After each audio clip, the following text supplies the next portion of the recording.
And you know, a lot of what we all have been doing in life has gotten us right back to point A to where we were.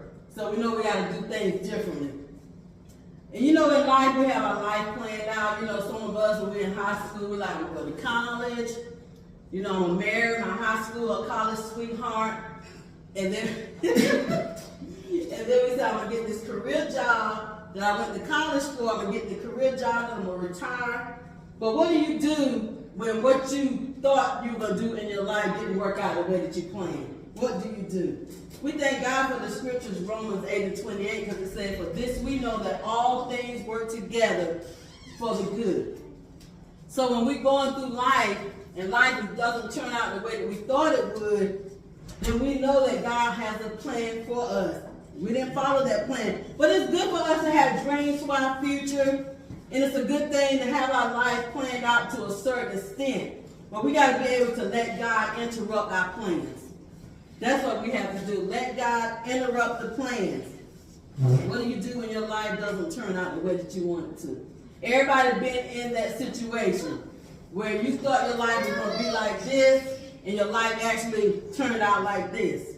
And I know when I got out of high school, I went to college, but I didn't stay in college for a long time because I got pregnant in college and had to go back home. So what do you do when life is like that? You have it all planned out. I'm going to go to college for 4 years, and I'm going to do this, and I'm going to do that. But then life throws you a wrench, and it doesn't end up like that. What do you do when you marry your high school sweetheart, or you marry your college sweetheart, and that person walks away from you, and you thought it was going to last forever? What do you do? What do you do when that dream job that you got, they come to you one day and say, we need to talk to you in the office? You know, you got to lay some people off, and you're one of those people that we have to lay off, and you thought you was going to retire from this job. What do you do? Amen. What do you do? And what I say, we got to let God instruct us. We got to let God lead us doing that. And Jeremiah 29:11 says, for I know the plans I have for you, says God. And that's what we have to sync our lives with, the plan that God has for you. And a lot of people say, I don't know the plan that God has for me. You got to seek him for the plan. 2 Chronicles, I'm going to read you a little bit of this one. 2 Chronicles 20:12-15. And it says, oh my God, will thou not judge them? For we have no might against this great company that comes against us. Jehoshaphat and his army was about to be invaded. And they saw the people coming, but they're like, we don't know what to do.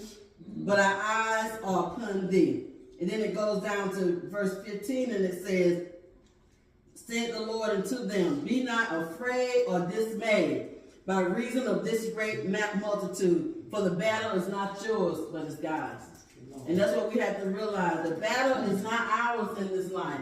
The battle is God's. Sometimes we're going to make the wrong decisions. Sometimes our life is not going to end up the way that we thought it would end up. But we have to keep our eyes on God. We have to make him our focus. Amen. And we have to realize that sometimes we're not going to know what to do. But there is a remedy to that situation. Our eyes got to stay on God. So I'm going to give you 3 things that you can do when you don't know what to do. Amen. And all y'all should know what the first one is. Ask God. Amen. Ask God what to do when you don't know what to do. Because we don't know what to do all the time. We don't know whether to go left or to go right or just stand still. We don't know all the time. But when we talk to God, God will let us know, stay right here.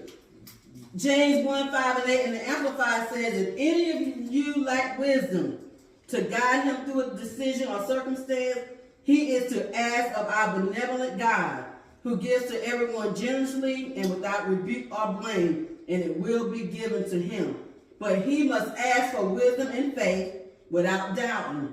God's willingness to help. For the one who doubts